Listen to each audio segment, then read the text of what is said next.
नमस्कार दोस्तों, आप देख रहे हैं सिनेमा हॉल और मैं अजय ब्रह्मात्मस। आज मैं द वाइट टाइगर का रिव्यू करूंगा।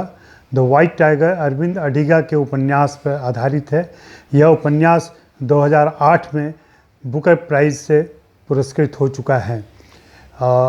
इस फिल्म का निर्देशन रामीन बहरानी ने किया है। वह ईरानी मूल के अमेरिकी डायरेक्टर हैं और उन्होंने ही इसकी पटकथा लिखी है। फिल्म के अनुसार किताब में जिस तरीके से दिल्ली और धनबाद, जहाँ से यह कहानी चलती है, कि चर्चा है या जिस तरीके से ग्राफिक विवरण है, वह इस फिल्म में नहीं रखा गया है। शायद रामीन बहरानी का फोकस इस पर नहीं था कि दिल्ली कैसी लगती है या धनबाद की भौगोलिक संरचना कैसी है। यह कोयला खदान के इलाके में रह रहे एक मज़दूर परिवार की कहानी है जो रिक्शा पुलर है और बहुत मुश्किल से उसका परिवार चलता है। घर की माँ यानी दादी का वर्चस्व सब पर है, उसके एकाधिकार में सभी हैं, उन्हीं को कमाई देनी पड़ती है। वह कैसे निरसंस तरीके से अपने बच्चों को पालती हैं। वहाँ से एक बच्चा इस चेतना के साथ थोड़ा जागरूक है और थोड़ा समझदार है, बुद्धिजीवी है। वह निकलता है और एक ख्वाहिश रखता है कि वह अपना वर्ग परिवर्तन भी करेगा और वर्ग चरित्र भी बदलेगा। यह बलराम हलवाई की कहानी है। बेसिकली बलराम हलवाई धनबाद के उसी कोलियारी इलाके से निकलता है और वह वहाँ के जमींदार के बेटे अशोक को देखकर बहुत ही खुश होता है और चाहता है कि किसी प्रकार से उसे अशोक के ड्राइवर की नौकरी मिल जाए तो वह अपनी ज़िंदगी में तब्दीली ला सकता है और घर के आमदनी भी बढ़ा सकता है। उसे अपने बड़े भाई की तरह कोयला कूटते हुए ज़िंदगी नहीं गुजारनी है, न अपने पिता की तरह रिक्शा चलाने के बाद खून की उल्टियाँ करते हुए मरना है। वह इस उद्देश्य से निकलता है और दिल्ली पहुंचता है। दिल्ली पहुंचने के बाद एन केन प्रकारेण वह अशोक के यहाँ नौकरी हासिल कर लेता है और फिर यहाँ से असली यात्रा शुरू होती है। उपन्यास और फिल्म में थोड़ा अंतर तो आ ही गया है और फिल्म में जो फोकस है वो मुख्य रूप से बलराम हलवाई के वर्गांतरण और सोच और अपने उद्धार करने की बात है, जो एक संपन्न और सफल व्यक्ति के तौर पर फिल्म के अंत में उभर कर आता है। यह ऑटोबायोग्राफिकल तरीके से कहानी कही गई है। फिल्म का नायक जो बलराम हलवाई है वही अपनी कहानी सुना रहा है और वह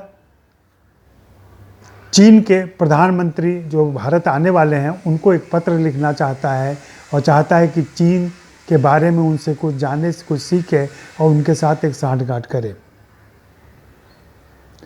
और इसी पत्र के हवाले से पूरी फिल्म आगे बढ़ती है और फिर फिल्म अपनी गहराइयों में उतरती है। इस फिल्म की भावभूमि स्लमडॉग मिलियनेयर, सीरियस मैन और कोरियाई फिल्म पैरासाइट को छूती हुई चलती है। यह उन्हीं की भावभूमि की फिल्म है, लेकिन यहाँ पे नायक का चित्रण अलग किस्म से है। पैरासाइट में पूरा किम परिवार था, यहाँ अकेला बलराम हलवाई है, उसका परिवार पीछे छूट चुका है। स्लमडॉग मिलियनेयर में एक लालसा थी और एक अलग एटीट्यूड से गरीबी को दिखाया गया था। यहाँ गरीब फिल्म का नायक है और वह अपनी भलाई के लिए, अपनी कमाई के लिए सब कुछ करता है और कहीं न कहीं उसकी करुणा, उसकी निर्दोषिता और उसकी मासूमियत इस क्रूर समाज में धीरे धीरे टूटती और विखंडित होती जाती है और फिर जिस तरीके से वह उभर कर आता है वह बहुत ही हिंसक व्यक्तित्व ग्रहण करता है। रामीन बहरानी ने बलराम हलवाई के बहाने और इस उपन्यास का हवाला लेते हुए देश में जो जातीय संरचना है, जो वर्गीय भेदभाव है, जो एटीट्यूड का फ़र्क है, उन सब को कहीं न कहीं रेखांकित करने और उन पर अपनी बात कहने की कोशिश की है। और इसमें वे काफ़ी हद तक सफल रहे हैं। फिल्म में थोड़ी समस्या ये है कि एक विदेशी नज़र से जब भारत को देखा जाता है तो कुछ चीज़ें जो स्वाभाविक तरीके से किसी भारतीय फिल्म मेकर के फिल्म में आ जाती है, वह वहाँ छूट जाती है। यह तो समझना ही पड़ेगा कि जब तक कथा भूमि की सांस्कृतिक समझ अच्छी न हो और पैनी न हो, तब तक ये अंतराल दिखते जाते हैं। फिल्म में भी ये बात दिखती है। फिल्म के मुख्य किरदार बलराम हलवाई की भूमिका आदर्श गौरव ने निभाई है और आदर्श गौरव ने कमाल का काम किया है। उन्होंने उस किरदार की निर्भीकता और साहस और बदलाव, द्वंद्व, सभी भावों को बहुत अच्छे तरीके से पकड़ा है। फिल्म का शीर्षक, उपन्यास का शीर्षक द वाइट टाइगर अपने आप में एक प्रतीक है। यह सफ़ेद बाघ एक ऐसी प्रजाति होती है जो बाघों के अंदर पीढ़ियों में कभी एक बार जन्म लेती है और यह निर्भीक, दुर्धर्ष और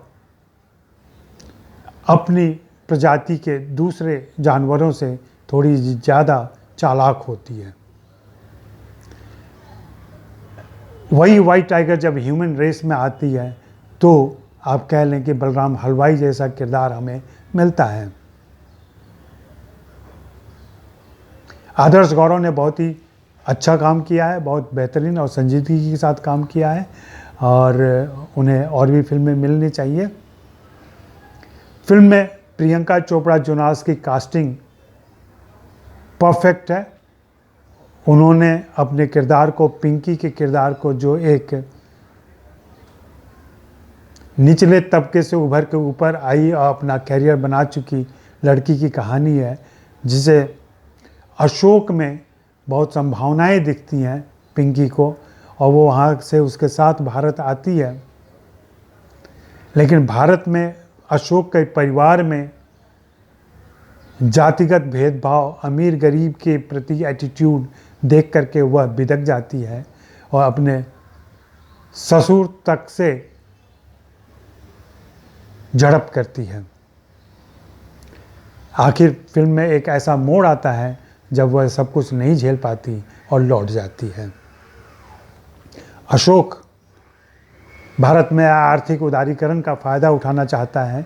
वह छल प्रपंच सब कुछ जानता है और कहीं न कहीं एक नैतिक ईमानदारी भी उसके अंदर है। इस द्वंद्व में फंसा हुआ यह किरदार है। उसे राजकुमार राव ने बहुत अच्छे तरीके से उभारने की कोशिश की है। मैं यह नहीं बता पाऊँगा कि अंग्रेजी में यह फिल्म कैसी बनी है और सबकी भाषाएं कैसी हैं, चूँकि मैंने हिंदी में देखी है तो हिंदी में एक अलग किस्म का अंदाज निकल के आता है। फिल्म के अन्य किरदारों में महेश मांजरेकर हैं, विजय मौर्य हैं, दोनों ने अपने किरदार को पकड़ा है, और कमलेश गिल हैं। कमलेश गिल प्रभावित करती हैं। इन दिनों फिल्मों में जब भी कोई बुजुर्ग किरदार थोड़ी आक्रामक मुद्रा में आता है, थोड़ी उत्तेजक मुद्रा में आता है, तो वह हमें अच्छा लगने लगता है। कमलेश गिल के साथ भी यही खूबी शामिल हो जाती है। यह फिल्म कहीं न कहीं स्लम डॉग मिलियनेयर और सीरियस मैन के बीच में कहीं है अटकी हुई, और प्रभाव के हिसाब से भी ये वही प्रभाव बीच का छोड़ती है। फिल्म पूरी तरह से प्रभावित नहीं करती है।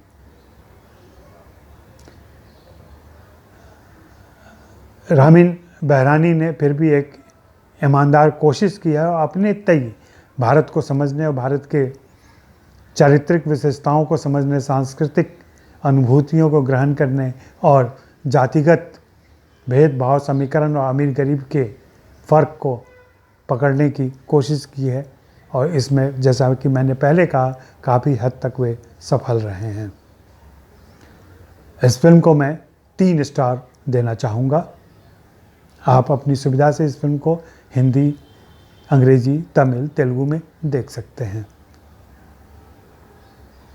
शुक्रिया, मेहरबानी, धन्यवाद।